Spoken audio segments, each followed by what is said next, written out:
Dear class 9th student, उम्मीद है आप खैरियत से होंगे। क्लास 9th की जो फ़िज़िक्स की न्यू बुक है इस साल के लिए उसको हम स्टडी कर रहे हैं। तो फिज़िक्स के आई थिंक पहले 4 लेक्चर हो चुके हैं, आज 5वां लेक्चर है। तो पेज नंबर 14 माइक्रोमीटर स्क्रू गाज, इसको जो है वो हमने आज से स्टडी करना है। बहुत ही इम्पोर्टेंट टॉपिक है। इसका जो प्रैक्टिकल है वो भी अब आगे चल के आप इसको परफॉर्म करेंगे। तो बहुत ही इंपॉर्टेंट टॉपिक है, इसको भी आइए आज की वीडियो में स्टार्ट करते हैं। तो ये जी, it use to measure very small length such as diameter of a wire or thickness of a metal sheet.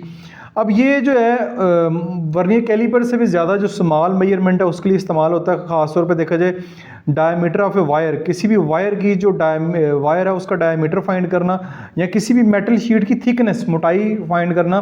Metal sheet कितने की मोटी होती है, इस कागज़ से थोड़ी सी ज़्यादा मोटी होती है, और इसकी थिकनेस फाइंड करना।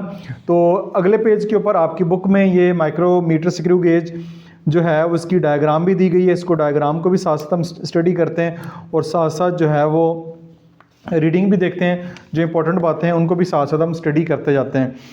अब हमारे पास इट हैज़ 2 स्केल, इसके भी 2 स्केल होते हैं। The main scale on the sleeve which has marking of 0.5 millimetre each. ठीक है, सबसे पहले जो है वो आपका मेन स्केल है जिसको स्लीव के ऊपर है, जिसमें मार्किंग 0.5 मिलीमीटर है। The circular scale on the thimble which has 50 division. Some instrument may have main scale marking of 1 millimeter and 100 division on the thimble. अब ये देखें, अब आ जाएं इधर। ये जी आपका स्लीव, ठीक है, ये स्लीव है, ये फिक्स है जो कि हमने ये पढ़ा है। The main scale on the sleeve which has marking of 0.5 millimetre each, ये है, ठीक है, ये ठीक है, ये स्लीव ये घूमता नहीं है, ये फिक्स रहता है। ठीक है, उसके ऊपर फिर ये वाला दूसरा स्केल है, ये the thimble is turn to move the spindle. ये जो थिम्बल है इसके ज़रिए हम इसको मूव करते हैं। ये वाला जो स्केल है ये मूव करता है, ठीक है, जिसकी बात हो रही है। द सर्कुलर स्केल है, ये सर्कुलर स्केल है जो कि मूव करता है, which has 50 division. Some instrument में have main scale marking of 1 millimetre and 100 division on the thimble. थोड़ी बहुत जो है वो मॉडल के ऊपर फ़र्क आ सकता है, इनमें मार्किंग का डिफरेंस हो सकता है, इस बात का वो जिक्र कर रहा है। When the thimble make one complete turn, the spindle moves 0.5 millimeter, 1 scale division on the main scale which is called pitch of the screw gauge। ये बात कर रहा है कि जब आप ये वाला जो स्केल है इसकी एक कंप्लीट मूवमेंट मुकम्मल करेंगे, यानी एक कंप्लीट ये चक्कर मूव पूरा करेगा।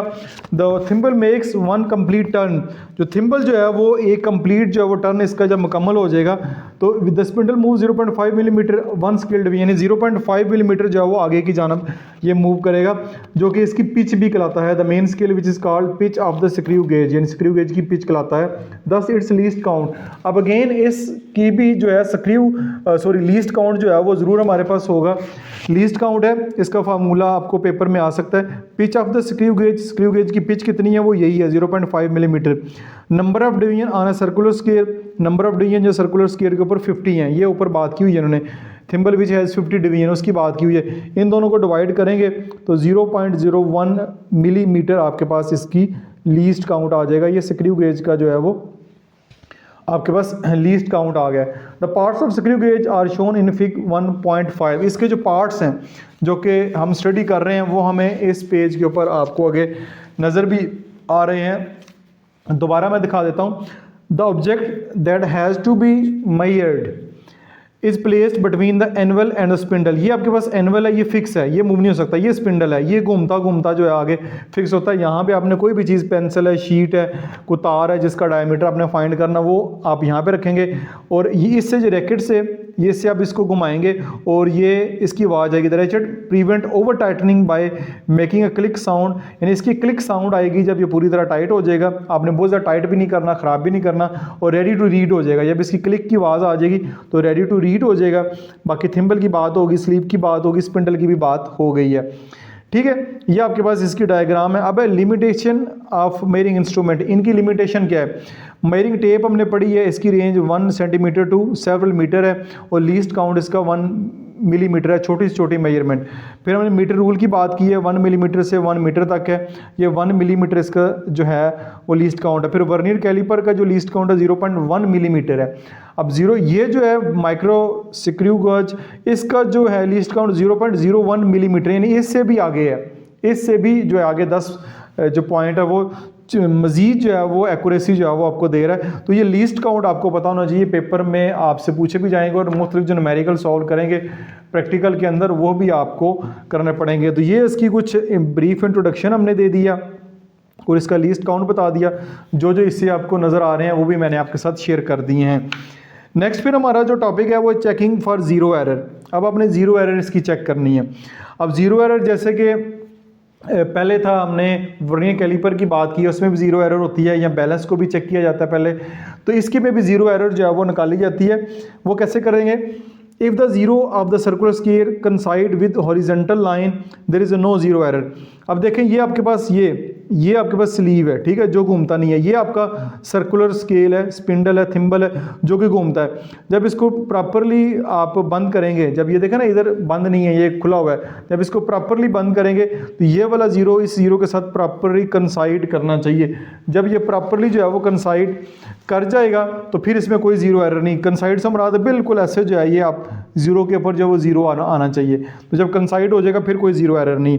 लेकिन क्योंकि स्केल यूज़ होते रहते हैं ये वाले और इसमें कुछ ना कुछ खराबी आ जाती है, तो ज़रा सी भी ज़ीरो एरर आ गई तो आपकी जो मेजरमेंट है वो ठीक नहीं आएगी। If it is not exactly in front of the horizontal line of the main scale की जो हॉरिजॉन्टल लाइन है उसके बिल्कुल सामने नहीं है।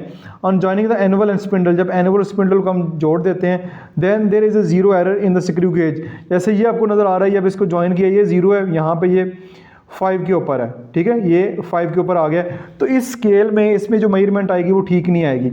If zero of the circular scale is below the horizontal line, यानी जो zero of the horizontal scale below the horizontal line है, then it will be measure slightly more than actual thickness. यानी कि स्टार्ट ये zero से होना चाहिए, 5 से हो रहा है, ठीक है, तो इसकी जो मेजरमेंट आएगी, जो एक्चुअल मेजरमेंट आएगी वो स्लाइटली ज़्यादा होगी। Hence zero error will be subtracted from the observed measurement. जो भी ज़ीरो एरर होगी उसको जो मेजरमेंट आएगी उसमें से माइनस कर देंगे। इतनी मेजरमेंट पहले ही जो है वो आगे, यानी 0.5 जो है वो पहले ही आगे चला गया, तो वो हमें माइनस करना पड़ेगा। अब दूसरी कंडीशन ये हो सकती है, if the zero of the circular scale is above the horizontal line, यानी जो हॉरिजॉन्टल लाइन है इससे ऊपर है, यानी ज़ीरो आपको ऊपर चला गया, ठीक है, यहाँ पे नीचे था, अब इस लाइन से ऊपर चला गया, 95 है, ठीक है, line, then it will show slightly less. ये अब जो है ज़ीरो को पीछे होना चाहिए, ठीक है, तो ये जो मेजरमेंट आएगी थोड़ी कम आएगी, ठीक है, कम आएगी थिकनेस से। Hence the zero error will be added to the observe measurement. जो भी आप मेजरमेंट लेंगे, यानी मेजरमेंट कैसे लेंगे वो आगे पढ़ेंगे, उसमें आपने उसको ऐड कर देना है। जो भी मेजरमेंट आएगी, यहाँ पे देखें 95 है, 0.5 जो है वो ऐड करना है, इसमें 0.5 जो है वो माइनस कर देंगे, ठीक है। ये हो गया आपके पास। अब आ गया measurement using screw gauge. Screw gauge से अब मेजरमेंट कैसे करेंगे, बहुत ही आसान है, आइए इसको भी देख सकते हैं। Suppose when steel sheet is placed between annual and spindle. आपने जो शीट है वो आपको यहाँ पे दिखाई नहीं गई, लेकिन यहाँ पे अगर आप करेंगे, इसको टाइट करेंगे, टाइट करने के बाद आपके पास कुछ इस तरह की मेजरमेंट स्केल के ऊपर आएगी। हम देखेंगे the position of circular scale is shown. Circular scale की जो पोजीशन है वो हमें दिखाई गई है, ये 25 के ऊपर है। और कैसे लेना है इसको, अपने read the marking on the sleeve के ऊपर, ये वाली मार्किंग वो आपने लेनी है before the thimble it show 6.5। अब ये आपके पास जो है वो 6.5 है, ये देखिए 0 1 2 3 4 5 के बाद ये 6 आ गया। 6 के बाद ये आगे भी एक छोटी सी लाइन है, तो ये 6.5 मिलीमीटर हो जाएगी। फिर दूसरा मेन स्केल है, read the circular scale which is in the line with the main scale, यानी मेन स्केल पर कहाँ पे लाइन है, दिस शोज़ 25, ये 25 देखें कंसाइड कर रहा है। ये 25 के बाद 30 है, आगे 26 27 जो भी पॉइंट होगा वो देख लेंगे, यहाँ पे 25 है। हैंस थिकनेस, इसकी जो थिकनेस है वो कितनी होगी, मेन स्केल रीडिंग, जो मेन स्केल की रीडिंग है 6.5 millimetre plus circular scale reading वो हमारे पास 25 है, मल्टीप्लाई बाय लीस्ट काउंट जो कि हमने पहले फाइंड किया हुआ 0.01 मिलीमीटर जो है वो इसका लीस्ट काउंट है। ये आपको ऊपर भी नज़र आ रहा है, ये इसका लीस्ट काउंट है। इन दोनों को ऐड करेंगे, पहले इनको मल्टीप्लाई करेंगे फिर इसमें ऐड करेंगे तो 6.75 मिलीमीटर होगा। आपने बोट मास्क रूल को ज़हन में रखना है इनकी कैलकुलेशन करते हुए। तो ये आपका यहाँ पे जो टॉपिक है माइक्रोमीटर स्क्रू गेज वाला वो यहाँ पे ख़त्म हो गया। तो उम्मीद आपको समझ आई होगी, बाकी कोई कमी पेशी रह गई हो तो जब आप इसका एक्सपेरिमेंट करेंगे लैब के अंदर आपको ज़्यादा बेहतर तरीके से समझ आ जाएगी। अगले पेज पे चलते हैं, पेज नंबर 16 के ऊपर। ये कुछ एक्टिविटीज़ वगैरह दी हुई हैं, ये भी एक्टिविटीज़ हैं for your information. The most precise balance is the digital electronic balance, यानी सबसे ज़्यादा जो प्रिसाइज यानी एक्यूरेट जो मेजरमेंट देता है वो डिजिटल इलेक्ट्रॉनिक बैलेंस है। It can measure mass of the order of 0.1 milligram, यानी 0.1 मिलीग्राम तक भी मेजरमेंट देता है। इस तरह के बैलेंस आपको बेसिकली जो है सोने का काम करते हैं उनके पास से नज़र आएंगे, वो बिल्कुल एक्यूरेट मेजरमेंट देते हैं। यहाँ पे कुछ भी 1 मिलीग्राम ऊपर नीचे होगा तो उनका काफ़ी सारा नुकसान हो सकता है। अब है मैस मेजरिंग इंस्ट्रूमेंट, आपने अगर मैस मेजर करनी है किसी भी इंस्ट्रूमेंट की तो वो कैसे करेंगे, अब उसकी बात करते हैं। उसमें सबसे पहले हमारे पास आता है फिजिकल बैलेंस। फिजिकल बैलेंस से मुराद यही है कि आपने आम रूटीन में देखा होगा, दुकान पे जाते हैं या किसी भी चीज़ का वज़न करते हैं तो उसके लिए मुख्तलिफ़ किस्म के बैलेंस इस्तेमाल होते हैं। इनको आप दीवार पे लटका सकते हैं, नीचे जो भी चीज़ लटकाएंगे वो आपकी वज़न हो जाएगी। इस तरह ये बैलेंस भी है, प्रीसाइज बैलेंस, ये भी आपको सोने वाले जो हैं उनके पास नज़र आता है। ठीक है, नॉर्मली देखा जाए तो दुकानदारों के ऊपर जो तरकड़ी वगैरह होती है वो भी फिजिकल बैलेंस के लिए इस्तेमाल कर सकते हैं। इसको रीड करते हैं। There are many kind of balance use for measuring mass of an object. ठीक है, काफ़ी सारे बैलेंस इस्तेमाल होते हैं। In our daily life we use the term weight instead of mass. हम रोज़मर्रा ज़िंदगी में हम वेट का टर्म यूज़ करते हैं, मैस हम नहीं यूज़ करते। इसका वज़न कितना है, वज़न वेट, मैस हम नहीं बात करते। In physics they have different meaning. अब जो फिज़िक्स में हम पढ़ेंगे तो मैस और जो है वो वेट, इसमें फ़र्क है। Mass is the measure of quantity of matter in a body, whereas the weight is a force by which the body is attract towards the earth. Basically mass होती है जो किसी भी बॉडी में मादा है, मैटर है, वो कितना है। जैसे कि जो आपका वज़न है उसमें मैस भी है, साथ जो कशिश शकल है, ग्रेविटी की जो फोर्स है वो भी शामिल है। ज़मीन भी आपको खींच रही है, आपका ज़मीन के ऊपर वज़न और होगा, मार्स के ऊपर जाएंगे जहाँ पे ग्रेविटी की फोर्स बहुत कम हो जाएगी और हो जाएगा, चांद पे चले जाएंगे वज़न और कम हो जाएगा। ठीक है, वहाँ पे ग्रेविटी की फोर्स नहीं रहेगी।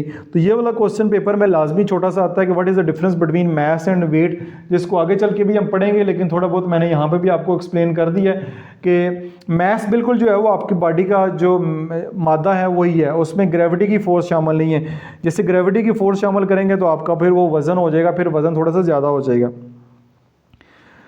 वे the weight is force by which the body is attracted towards the earth, ये बात हो चुकी है पहले। Weight can be measured using spring balance, weight जो है वो स्प्रिंग बैलेंस के ज़रिए मेजर किया जा सकता है। The mess of an object is found by comparing it with noun standard message. ठीक है, इसको जो नाउन स्टैंडर्ड मैसिंग है उसके साथ मेजर करते हैं। दिस प्रोसेस कॉल्ड वेइंग, इसको वेइंग कहते हैं। वेइंग कहते हैं वज़न करना basically. In laboratories we use physical balance, यानी लेबॉर्ट्री के अंदर जब बात करते हैं तो हम इस तरह के फिजिकल बैलेंस का इस्तेमाल करते हैं। इन फिग 1.9 जो कि नज़र आ रहे हैं, which is based on the principle of levers, जो कि प्रिंसिपल ऑफ लीवर है उसके ऊपर बेस कर रहे हैं। The process of measuring is given below, इनको मेजर करने का तरीकाकार क्या है वो हम पढ़ लेते हैं। Level base of the balance using levelling screw until the plumb line is exactly above the pointed mark। अब ये जो है ना जो है अगर तकड़ी भी देखें तो उसके अंदर भी एक ऐसे तीर का निशान बना होता है, तो जब तक वो दोनों तरफ जो है वो बराबर ना हो, बैलेंस ना हो, तब तक वज़न नहीं करते। यानी इसके अंदर भी यहाँ पे एरो का साइन है, तो जब तक वो दोनों तरफ ये बर्तन रखने से बराबर नहीं होगा तब तक वो एग्जैक्ट बैलेंस नहीं दे सकता। आजकल तो जो है दुकानों पर भी जाएँ तो इलेक्ट्रिकल बैलेंस आ गए हैं, ये वाले बैलेंस तो तकरीबन अब ख़त्म ही हो गए हैं। तो पहले उसको यानी इसमें भी ज़ीरो एरर हो सकती है, आपने इसको पहले सेंटर में रख के बिल्कुल बराबर करना है। Turn the knob so that the pan of the balance are raised up, इनके नीचे नॉब लगी हुई हैं। ठीक है, इन नॉब्स को ऊपर करके इनको आप ऊपर कर सकते हैं, यानी ये बिल्कुल जो है वो नीचे फर्श के साथ लगे होने चाहिए, थोड़ा सा ये ऊपर होनी चाहिए। Is the beam horizontal and pointer at the centre, यानी इसका जो पॉइंटर है वो सेंटर ऑफ द स्केल होना चाहिए। If not turn the balancing screw on the beam so that it become horizontal. ठीक है, जब आप इसको अगर वो बैलेंस नहीं है, सेंटर में नहीं है, तो आपने इसको सेंटर में करना है सेटिंग करके। इसकी ये मुख्तलिफ़ किस्म के इसके ये नॉब्स लगे हुए हैं, इनके ज़रिए आप इनको लूज़ भी कर सकते हैं और टाइट भी कर सकते हैं। Place the object to be weight on the left pan, left pan में आपने वो चीज़ रखनी है जिसका आपने वज़न करना है। प्लेस द नाउन वेट, अब नाउन वेट से मुराद है आपके पास देखा होगा वेट करने के लिए छोटे छोटे वो पत्थर नुमा जिसको हम पंजाबी में गीटे कहते हैं, वो होते हैं किलो का, आधा किलो का, 500 ग्राम का, 200 ग्राम का, 50 ग्राम का, वो आपने रखना है। राइट पैन यूजिंग फोर्स, जब ये नहीं ऐसे उठा के नहीं फेंक रहे हैं उनको, आपको ऐसे नहीं फेंकना, बल्कि आराम सुकून से किसी चीज़ से पकड़ के उनको अपने अंदर रखना है, क्योंकि फेंकने से भी जो है वो वज़न में थोड़ा बहुत फ़र्क आ सकता है। Adjust the weight so the pointer remain on zero और oscillate equally on both side of the zero of the scale, यानी इसको आपने सेंटर में सेट करना है। ठीक है, बिल्कुल बराबर होना चाहिए। जब बिल्कुल बराबर आ जाएगा तो एग्जैक्ट आपके पास वज़न आ जाएगा, ये कितना वज़न है, यानी दोनों साइड वज़न आपका बराबर होना चाहिए और दरमियान में ये भी सेंटर में होना चाहिए। तो फिर आपको पता चल जाएगा वो भी चीज़ जिसका वेट कर रहे हैं वो कितने की है। The total of standard mass weighted is measure of the mass of the object in the left pan. Left pan में जो भी चीज़ पड़ी है उसका वो प्रॉपरली जो भी वेट होगा केजी में या ग्राम में या मिलीग्राम में, जो भी वज़न होगा वो आपके सामने इस तरह स्टैंडर्ड आ जाएगा। नॉर्मली ये वाले बैलेंस अब बहुत कम इस्तेमाल होते हैं क्योंकि अब इनकी जगह जो है वो दुनिया ने काफ़ी तरक्की कर ली है, साइंस ने, तो इलेक्ट्रिकल बैलेंस आ गए हैं, इनका इस्तेमाल कम ही है, लेकिन फिर भी ये अभी भी इस्तेमाल होते हैं, तो ये इसलिए आप ये पढ़ रहे हैं। अच्छा जी, नेक्स्ट हमारा है चलो है 1.7 टाइम बेरिंग इंस्ट्रूमेंट, यानी कि टाइम को मेजर करने के लिए कौन से इंस्ट्रूमेंट इस्तेमाल होते हैं। तो सबसे पहला जी हमारे पास स्टॉप वॉच ही है। टाइम भी बेसिकली एक तो अपने घड़ी पे नहीं होती है, एक तो वो टाइम होता है ना, एक होता है टाइम को सेकंड्स के अंदर मेजर करना, कितने सेकंड कितने मिली सेकंड हैं, ठीक है, तो वो स्टॉप वॉच होती है। ये मैकेनिकल स्टॉप वॉच है, ये आपके पास डिजिटल स्टॉप वॉच है। मैकेनिकल स्टॉप वॉच यूज़ होती रही है, अभी भी यूज़ होती है, तो इसके बारे में डिटेल लिखी हुई है, उसको देखते हैं। अब तो डिजिटल स्टॉप वॉच आ गई हैं, बड़ी आसानी से उसकी मेजरमेंट कर सकते हैं। The duration of time of an event is measured by stop watch as shown in fig 1.10, जैसे कि फिग 1.10 में दिखाया गया। इट कंटेन 2 नीडल्स, इसमें 2 नीडल्स हैं, एक बड़ी नीडल नज़र आ रही है, एक यहाँ पे जो है वो छोटी नीडल नज़र आ रही है। 1 for second and other for minutes, एक सेकंड के लिए और एक जो है छोटी नीडल है वो मिनट्स के लिए, बड़ी नीडल जो है वो सेकंड बताती है। The dial is divided usually into 30 big division, जो डायल है वो 30 बिग डिवीजन में डिवाइड किया गया है, 2-2 का फ़र्क नज़र आ रहा है आपको। Each big division further divide into 10 small division, हर जो डिवीजन है उसको फिर 10 छोटी छोटी डिवीजन में डिवाइड किया, यहाँ से लेके यहाँ तक, ठीक है। Each small division represented 1/10 of a second, यानी यहाँ से लेके यहाँ तक 1/10 यानी एक सेकंड का 10वां हिस्सा भी वो बताती है। 1/10 of a second is least count of this stop watch, इस स्टॉप वॉच का जो लीस्ट काउंट है वो 1/10 सेकंड है, ठीक है। ये इसका एमसीक्यू भी बन सकता है कि लीस्ट काउंट क्या होगा। वाइल यूजिंग ए नॉब, ऊपर ये नॉब लगी हुई है, present on the top of the device is pressed, इसको प्रेस करते हैं। This result is the starting of the watch, यानी वॉच जो है वो स्टार्ट हो जाती है, टाइम शुरू हो जाता है। The same knob is again push to stop it, जब इसको दोबारा आपने रोकना है तो इसी नॉब को आपको दबाना पड़ेगा। आफ्टर नोटिंग द रीडिंग, यानी आप रीडिंग को नोट कर लेंगे। The same knob is again pressed to bring back the needle to the zero position, आप दोबारा इस नॉब को प्रेस करेंगे और वो दोबारा जीरो पोजीशन पे आ जाएगी। Now days electronic digital watches, यानी ये इस तरह की वॉचेज़ अब यूज़ करते हैं जैसे आपको दिखाई गई, are also available which can measure 100 part of the second, एक सेकंड का 100वां हिस्सा भी जो है वो मेजर कर देती हैं, और आजकल मोस्टली ये इस्तेमाल होती हैं, इनकी मेजरमेंट ज़्यादा एक्यूरेट होती है। तो ये आपके पास टाइम के लिए आ गया। नेक्स्ट है वॉल्यूम मेजरिंग इंस्ट्रूमेंट। अगर आपने वॉल्यूम मेजर करना है इंस्ट्रूमेंट का, वो कैसे करेंगे।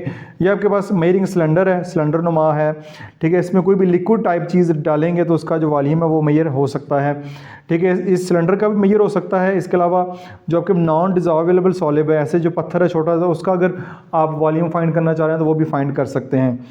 It is a cylinder made of glass और ट्रांसपेरेंट प्लास्टिक, यानी ट्रांसपेरेंट होता है या ग्लास का होता है या आपके पास प्लास्टिक होता है। With scale divided in cubic centimetre, cubic centimetre में ये स्केल आपको नज़र आते हैं, सेंटीमीटर क्यूब होता है, ठीक है। और सीसी और मिलीमीटर या एमएल में होता है, ठीक है, ठीक हो गया। मार्क ऑन इट, इसके ऊपर लगे होते हैं। It use to find the volume of liquid, किसी भी लिक्विड का वॉल्यूम फाइंड करने के लिए। एंड नॉन डिजॉल्वेबल सॉलिड, या नॉन डिजॉल्वेबल सॉलिड का भी किया जा सकता है, जैसे फिर छोटा सा पत्थर है उसको फाइंड करना चाह रहे हैं वॉल्यूम, तो पहले ये वॉल्यूम ले लें आप, ठीक है। जो भी मेजरमेंट आता है उसमें पत्थर डालें, पत्थर डालने से जितना ये ऊपर गया है, जितने इसके वॉल्यूम में इजाफा हुआ है वो उस पत्थर का वॉल्यूम होगा। इस तरह भी फाइंड किया जा सकता है। ये भी काफ़ी मज़े का टॉपिक है, कॉन्सेप्ट है। The level of liquid in the cylinder is mark to find the volume, यानी इसका जो लेवल है पानी का, या जो भी लिक्विड डालेंगे उसको मेजर करके हम इसका वॉल्यूम फाइंड करते हैं। In order to read the volume correctly the cylinder must be place on a horizontal surface and eye shall be kept in the level with the meniscus of water surface, यानी सबसे पहले इसकी जो surface है जिस पे रखना है वो बिल्कुल एक्यूरेट होनी चाहिए, बिल्कुल लेवल पे होनी चाहिए। फिर आपकी जो आँख है ये रॉन्ग मेजरमेंट है, अगर ऊपर से देखें या नीचे से देखेंगे बिल्कुल उसका जो पानी का लेवल है या लिक्विड का लेवल है उसके सामने से आपने इसको देखना है। The meniscus is the top level of the liquid surface, liquid surface की जो सबसे ऊपर वाली लेयर होती है उसको मिनकेसिस कहते हैं। Water in the cylinder curves downward and it service is called concave surfaces, यानी जो पानी है सिलेंडर के अंदर वो डाउनवर्ड्स होता है, नीचे की तरफ होता है, इसकी जो सरफेस बनेगी कनकेव सरफेस बनेगी। अब कनकेव और कन्वेक्स मिरर जो है वो आपने फिज़िक्स के अंदर या साइंस के अंदर क्लास 8 में किसी हद तक पढ़े होंगे, इनको आगे भी चल के पढ़ेंगे। The reading is taken corresponding to the bottom edge of the surface the mercury in the cylinder curved upward. अगर पानी है तो पानी की बात करें, अगर मर्करी होगी तो मर्करी जो अपवर्ड जो है वो होती है। इट्स सरफेस इज कन्वेक्स, इसकी सरफेस जो कन्वेक्स होगी। And the reading is taken corresponding to the top edge, यानी टॉप एज के ऊपर आपने रीडिंग लेनी है। The cylinder can be use to find the volume of solid, किसी भी सॉलिड का या किसी भी लिक्विड जो है वो उसका वॉल्यूम, किसी भी सिलेंडर का या इसका या किसी भी सॉलिड का जो है वो वॉल्यूम फाइंड कर सकते हैं। तो ये आपका जो वॉल्यूम फाइंड करने वाला टॉपिक है पेज 70 तक, वो भी यहाँ पे मुकम्मल हो गया। फिर एक छोटा सा टॉपिक है अगले पेज नंबर 18 के ऊपर, डिस्प्लेसमेंट कैन मेथड, यानी ये भी मेथड जो है वो वॉल्यूम फाइंड करने के लिए भी इस्तेमाल होता है, जो पीछे हमने पढ़ा है। तो इस मेथड को भी देख लेते हैं, ये आपको नज़र आ रही है diagram. If the body does not fit into the measuring cylinder, अगर कोई बॉडी है, कोई भी पत्थर है वो मेयरिंग सिलेंडर के अंदर फिट नहीं आ रहा, उसके अंदर नहीं डाल सकते, then an overflow can or displacement can be wide opening use as shown, यानी फिर ओवरफ्लो या डिस्प्लेसमेंट मेथड जो यूज़ किया जाता है। Place the displacement can be horizontal table, यानी इसको आप हॉरिजॉन्टल टेबल पे रखेंगे। Pour water into until it start overflowing through opening, यानी पानी इसमें डालते हैं तब तक ये उसकी ओपनिंग है ना, इससे पानी निकलना शुरू हो जाए। ये बीकर है, साइड ओपनिंग यहाँ से निकलना शुरू हो जाए। Now tie a piece of thread to the solid body and lower into gently into the displacement, यानी फिर आप जिस चीज़ का वॉल्यूम फाइंड करना चाह रहे हैं उसको धागे से बांध के इसको आराम से इसके अंदर डालें।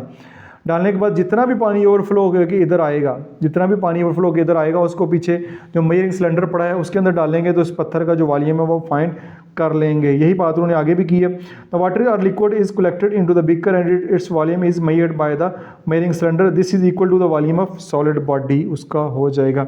तो ये आपके पास एक ही तरह के टॉपिक के मुकम्मल हो गई हैं चीज़ें, जितने भी कॉन्सेप्ट मैंने आपके साथ क्लियर कर दिए हैं। उम्मीद आप वीडियोस को एंजॉय कर रहे होंगे। किसी किस्म का फीडबैक हो तो कमेंट सेक्शन में ज़रूर दीजिएगा।